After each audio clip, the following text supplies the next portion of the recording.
You already know who it is, your boy Hill. Hill going Hill regardless, baby. 1/3 of the three-man weave. We back at it. So we told all the supporters, if y'all wanted to reach out, y'all wanted to smoke, y'all wanted to say y'all piece, y'all can do that. We a voice of the people. My guy, he hit us up. He said, hey, it's my time. It's my time. So I'm going to go ahead and give you the floor, sir. Go ahead and introduce yourself. I'm Marcus Thomas. What up, people?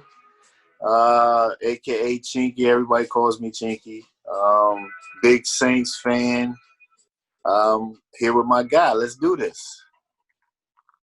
We gotta, Saints they've been the hot topic of the offseason. Drew Brees came back. Y'all made a couple offseason acquisitions, man. I want to break it down. Let's rewind this thing though. How did you become a Saints fan? Man, well, see, I'm from Richmond. We don't have a sports team. We don't have no teams other than the damn minor league baseball. But my family, my father, and all my uncles are Steelers fans. So I grew up in a Steelers family, but I just never wanted to be a part of that. I'm some kind of a rebel, to say. But I never really had a team per se, but I rooted for the Bears because I like some of the players. I like Neil Anderson, of course Mike Singletary, players like that. But I wasn't really a big fan of one team other than rooting for the Bears. But so when 1998 came, I was just like, I'm going to pick a team that I don't know anybody is a fan of. And I kind of just went through the NFL and, not them. Okay, New Orleans. You know what? I'm going to be a fan of New Orleans Saints. And it's it was just like that. No other reason. They stunk at the time. I think that year they had won maybe 4 or 5 games. The year I chose to be a fan, the year before also. So they weren't really good at the time. So I knew that when nobody tripped, basically, by me going and being a fan of them in 1998. And I've been a fan ever since. So 1998, you might be a good luck charm, I might say, because not too long after that, Aaron Brooks became the quarterback. Yeah. And then some things turned around after that. Well, that was the year. The year I became a fan was the year that the draft. The year that draft is with the Ricky Williams draft. And that's what Mike Dicker had. Traded every damn pick you can have for him. And I was like, oh, God, what did I just do? What I'm saying? I went to a team that traded the whole draft for one player. But like you said, Aaron Brooks came like a year or two after that because Jake Delhomme was the quarterback at that time. Jake Delhomme and Jeff Blake, if you remember Jeff Blake, were the quarterbacks. But, Aaron Brooks came in like a year or two after that, and he was decent for New Orleans. He wasn't no superstar. He wasn't even a star. But he was an added. Yeah, he was a decent player. I loved him, what I'm saying, because he was my quarterback. And then we got a year after Aaron Brooks came, Deuce McAllister. We drafted Deuce McAllister in the first round after we already had Ricky Williams.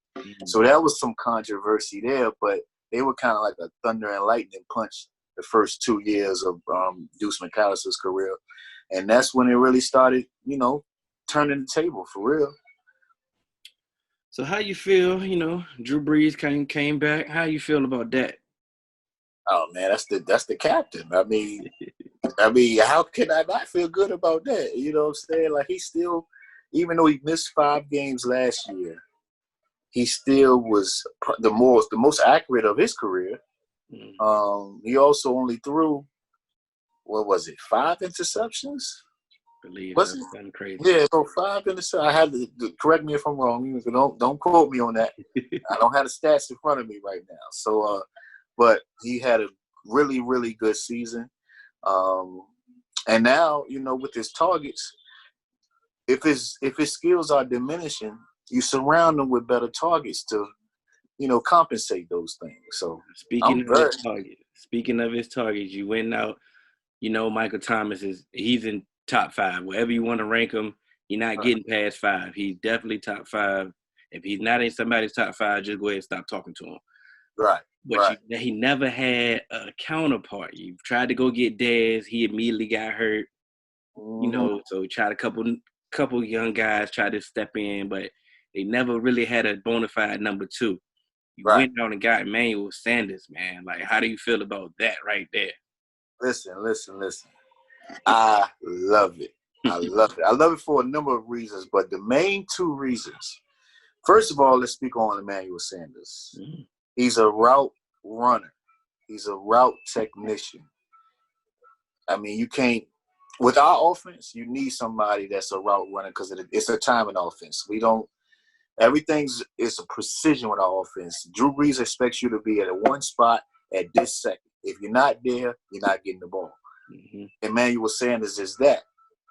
Also, he's a veteran receiver who's not on his last leg, still very quick, very fast, and smart, very smart. So he could pick up the offense very, very quickly due to no offseason workouts, no mini camps, none of that offseason regimen is actually happening right now.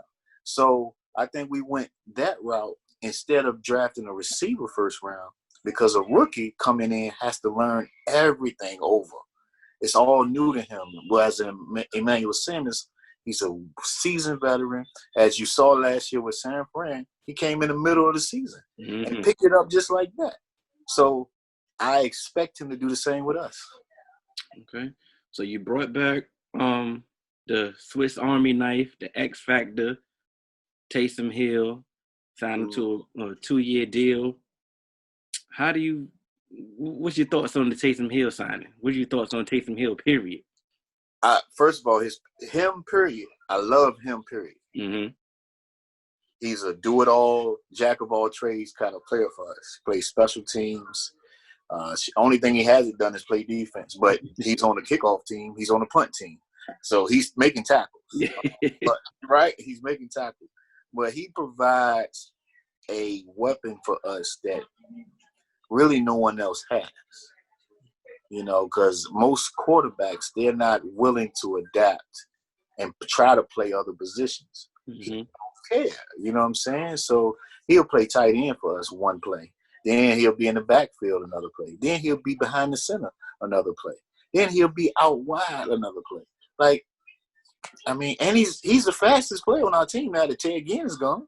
Mm-hmm. Think about that. He runs a 4.4 flat. Mm-hmm. So he does it. I love him as a player. And us in New Orleans, the fans, team, coaches, everybody love him. As far as the team-wise with him on it, I feel like it's a benefit. It's a plus. I know in the media it was questions about why give him that contract. It's only 2 years. It's a 2-year extension. It's actually a trial period to see this year, not this year as far as quarterback play, but next year's quarterback play. Because we all assuming that Drew Brees is leaving after this year. I think the world is assuming that. So we're giving you an opportunity to do what you do this year as far as your jack of all trades. And then the following season, hey, you're competing for the quarterback spot. I think it's a win-win on both sides. Okay. So you added some more pieces to the quarterback room. You added Jameis Winston now. Right. How do you feel about that acquisition? Man, I love it for a number of reasons. But the main reason I love it is because for him to take that deal, it's a 1-year, $1.3 million deal. You got backup quarterbacks making no less than $5, $6, $7 million a season, and he's way better than those guys. Mm-hmm. For him, it's a hit. But team-wise, I love it because he's humbled himself. It takes a lot for a man to do that, especially early in his career. He's only 26 years old. So he has at least 10 more years of football left in him. So I think that him doing this is a plus on his end and for a number of reasons, but mainly it gives him the opportunity to learn under Coach Payton, under our offensive coordinator, Pete Carmichael, and learned behind a Hall of Fame quarterback, Drew Brees. All of those things mixed in that one bowl, I think gives him an opportunity to improve his mental, improve his physical, and improve his efficiency. Because he talent-wise, he doesn't lack. It's just he has some bad habits. So once you correct those bad habits, man, this guy's sky's the limit.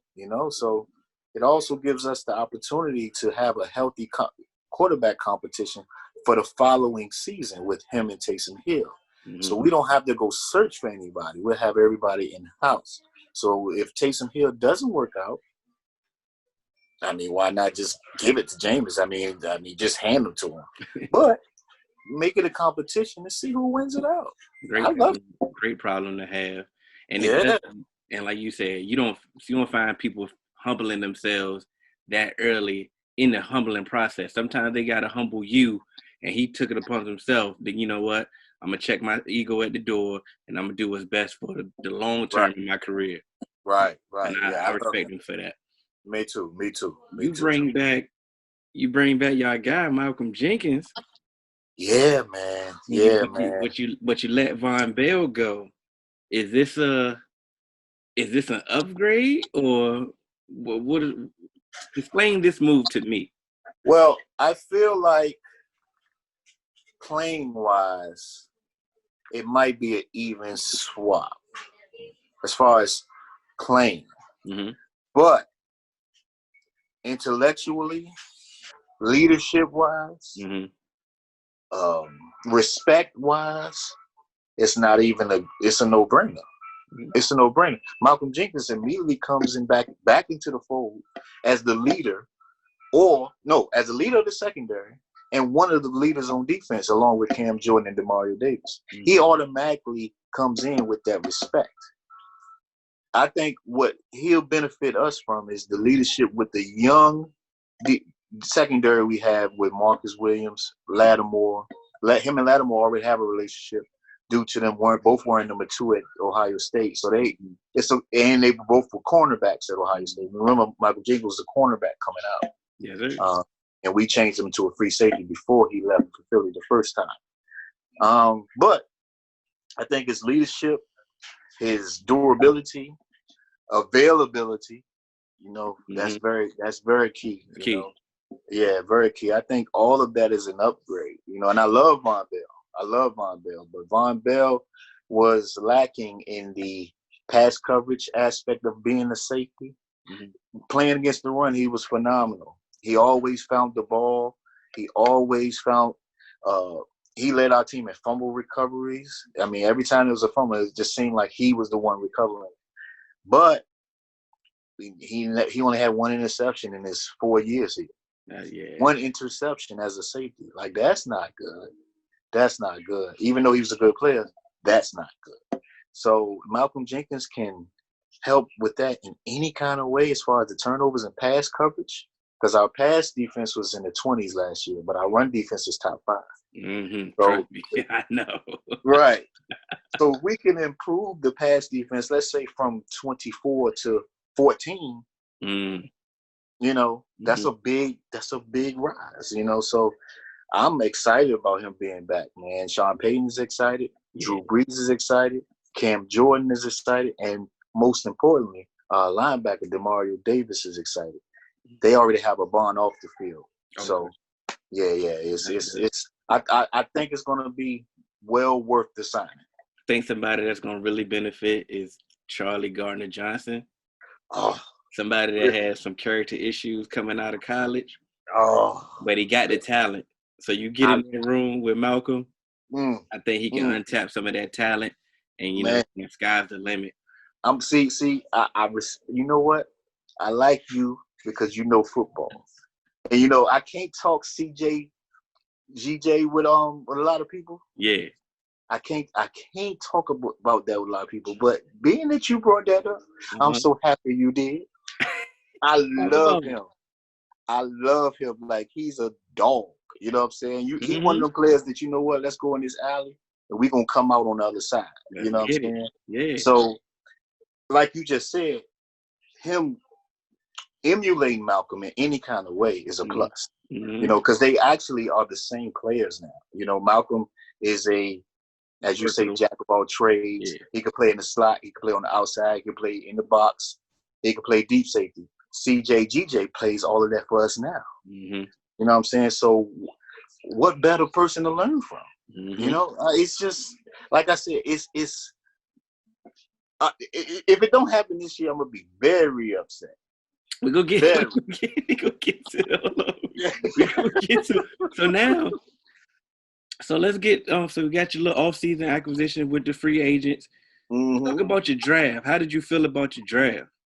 Well, as a fan, as speaking strictly on fanship, I wanted to go offensive weapon first round. I just felt like we need, even with the Emmanuel Sanders. Okay. Even with the Emmanuel Sanders, because I mean, I just don't feel like Traquan Smith, who's now our third receiver. I just don't think he's working out. You know, he's a decent player, but maybe he'll be a much better third receiver. But he's already been a third receiver with Ted Ginn.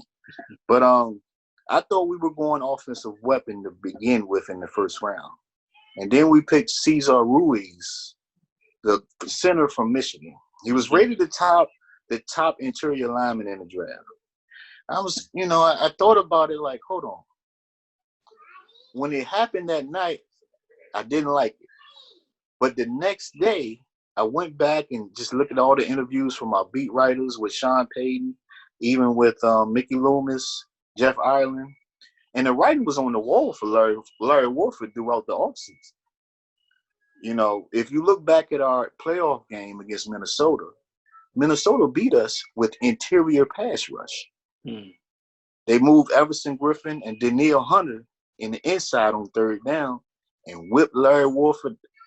They whipped his ass.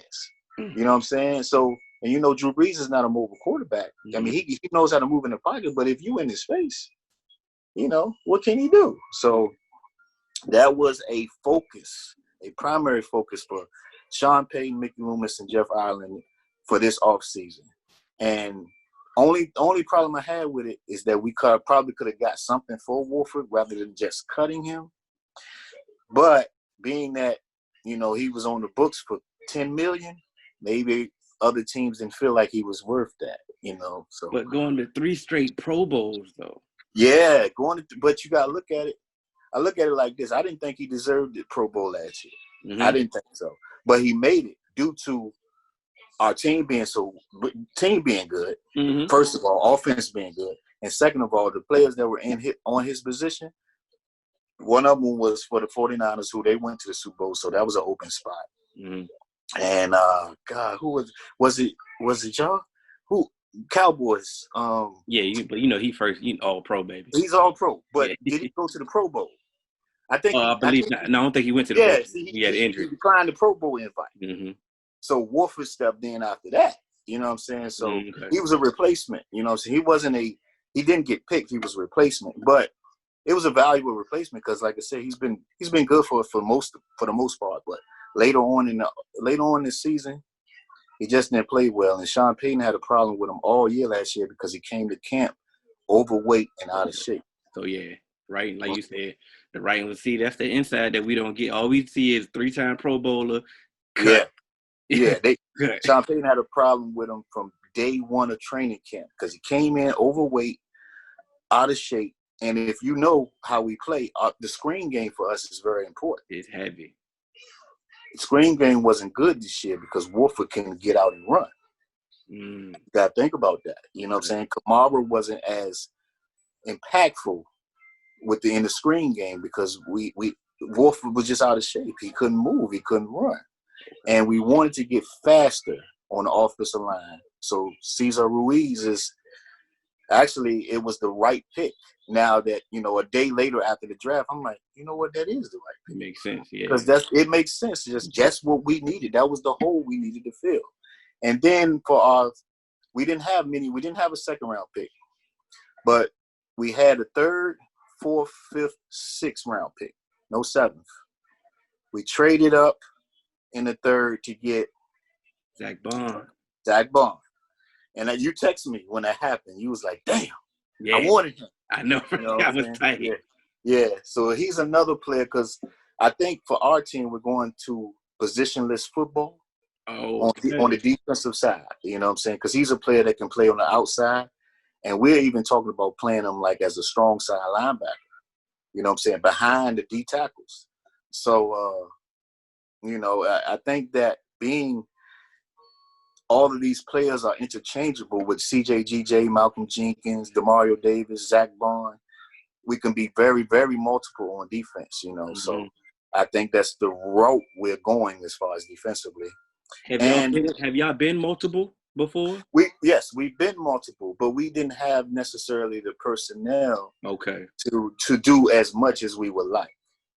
We will be multiple, but it will still be like in a base formation, so to say. See, now that's giving me insight because we got Mike Nolan from y'all. Right. And he's been preaching about multiple defense. Right. So like I said, when I text you during the draft, I'm like, man, I wanted Zach Bond because we were talking about running a multiple defense. He was basically a tweener. He's a pass rusher, but he's athletic enough to play some linebacker. So I'm like, okay. So when y'all drafted him, I'm thinking, that's the same. They said the same thing. Put him at strong side and pass him down, let him rush the passer. So bringing me with the insight, like you said, multiple defenses, and like you said, just we not basically married to a scheme. We gonna and you can't be with these dynamic offenses. The quarterbacks coming in, they've been doing 7-on-7 since they were 9 years old. Like honestly, these quarterbacks are coming in seeing so many concepts, so many defenses. You got to confuse them. You know what I mean? So being multiple up front, first of all, gives you that opportunity to try to confuse them pre-snap. And then post-snap, mix it up. You know what I'm saying? So if you got players that can play over this side, then right here, or then back there, it's hard to figure that out. You know what I'm saying? So what takes a quarterback a quarter to figure out might take them 2.5. So I mean that's how you have to think about it. Because if you can confuse a quarterback for 2.5 quarters, I mean, you should be very successful. I mean, because when you look up at that score, because that offense gonna put up some points. Right. The offense gonna put up some points, and then next thing you down 21-0. Right. Then you playing up to our in our favor. You know what I'm saying? It's just a pass rush then. Yeah. And then we traded our 4th, 5th, and 6th round picks to move back into the 3rd round to take Troutman. The tight end from Dayton. Yeah, the tight end from Dayton. And he was great. Yeah, he's 6'4", 240, and runs a 4.5, runs a 4.5, 4.6 range. But he's big. He can run. He can catch. And just like with Jared Cook, the seam pass is what we love to do. Yes. You know what I'm saying? So that's another added weapon. So now that I look back at it, like I said, at first, I wasn't too keen on the players we picked other than Zach Braun and the tight end. But now that I look back at it, we addressed every need that we had with those 3 players. Every need. So I love it. You had a good free agency. You had a good draft. Right. Schedule's out. What's your prediction? Oh, man. Well, when I looked at the schedule, because I'm a guy who loves to look at the schedule and then point out, okay, we're gonna win here, oh, cold weather game here. I don't know about that. You know what I mean? I'm one of those guys.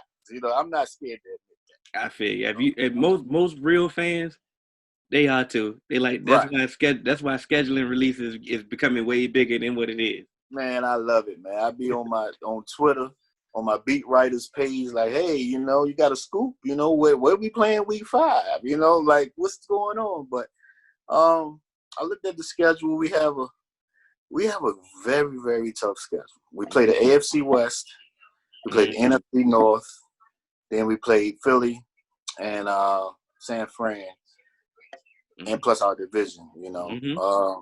As far as road games, I feel very confident in a lot of our road games. We played Denver and Philly late in December, in both Philly and Denver. So those are cold weather games. So I kind of had a toss up there. Maybe we'll win one, maybe we won't win one. You know what I'm saying? But other than that, I feel like we're an 11-win team. I just thought about it once you said it. You said we got a tough schedule. I'm like, y'all have had a number one schedule basically, at least for the past 3 years. A number one, yeah. So a tough schedule, really. I think y'all built for it. Y'all a tough schedule. Yeah, I agree. But it's funny that people say the number one schedule. Well, no, not the number one seed schedule. Yeah, number one seed schedule. Sorry. It's only 2 games.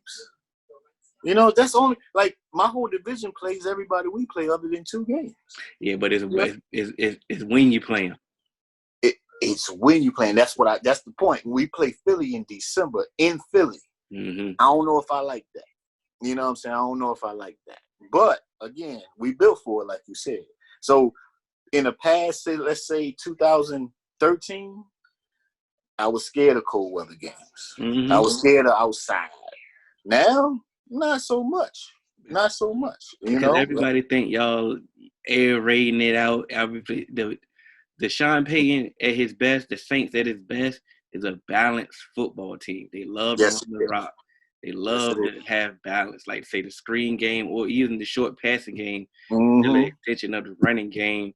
And Drew Brees, lost a little arm strength, so he's not really chucking it, 60 yards down the field. So it's like I ain't really me personally, I ain't really worried. Like when the Saints come marching in, it's gonna be tough, man.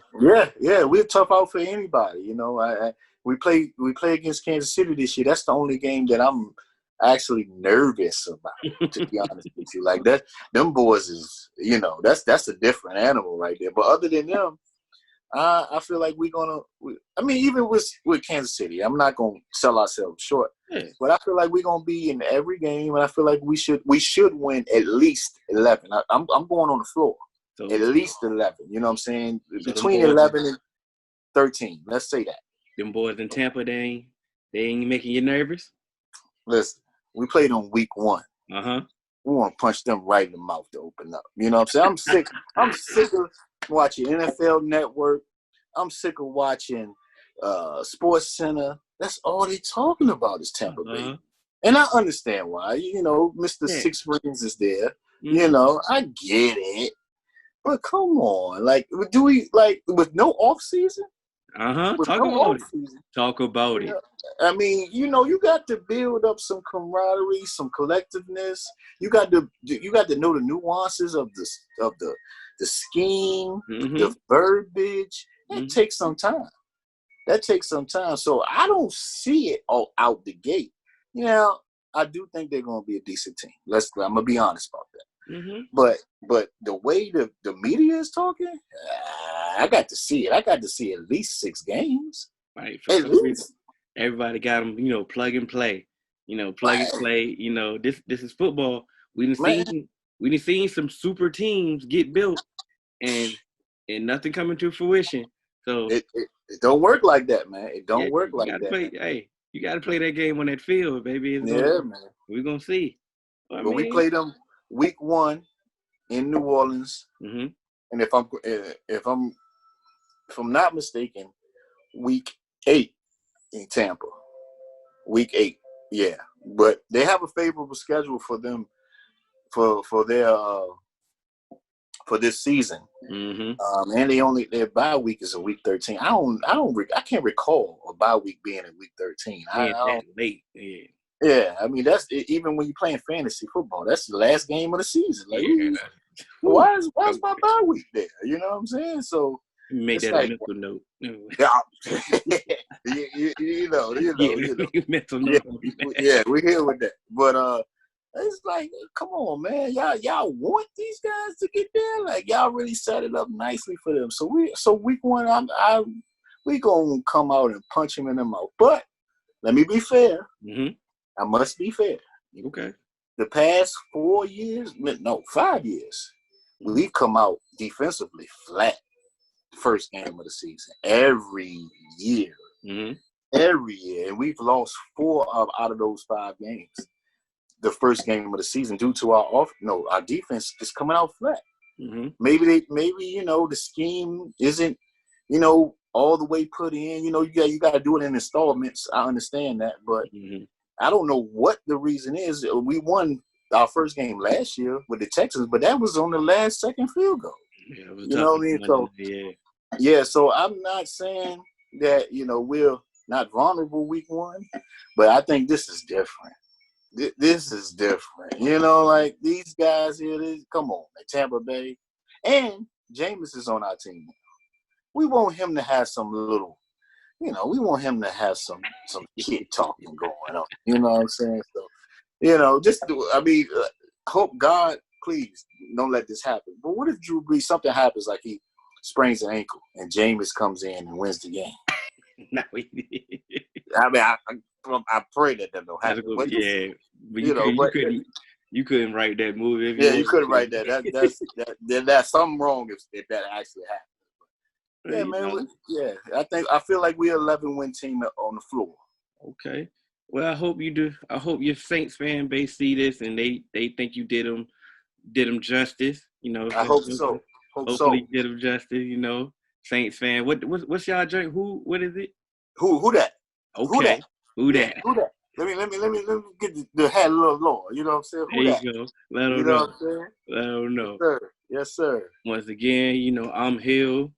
From 1/3 of the 3-Man Weave. You can catch us on all major podcast platforms, 3-Man Weave, Instagram, Twitter, 3-Man Weave _ You can email us at podcast.3.man.weave@gmail.com. That's my guy, Marcus Thomas. Yes, sir. Yes, sir. And shout out to the 3-Man Weave. I've been a follower for, I know we spoke earlier, but, I said a little over a year, but it's been more than that. It's been like, ever since you guys started, because in our group chat, you put it out there, and I've been following ever since. But these guys know what they're talking about, man. They're avid sports fans. They're very unbiased, even when it comes to their team. I suggest you guys follow them as well as I do, and it's good sports talk, good unbiased sports talk. Not that shit you see on TV, you know what I'm saying? None of that shit, you know what I'm saying? It's good sports talk, man. These guys are doing good things, man. Support these guys, man. I rock with them heavy. Appreciate that, man. Like you said, you know where to find us. We can do this. Yeah, we can do this anytime, baby. Word. Look, I'm ready. You already know. I'm stay locked and loaded. I'm ready. You know what I'm saying? I hope you find a Tampa fan. I want to do this dual screen. I need to talk to them. Oh, don't say no more. I got you. I got you. Word, let's do it. All right, I appreciate it. Doing things you can't believe. It's the 3-Man Weave. We come at you with topics. No, you cannot stop it.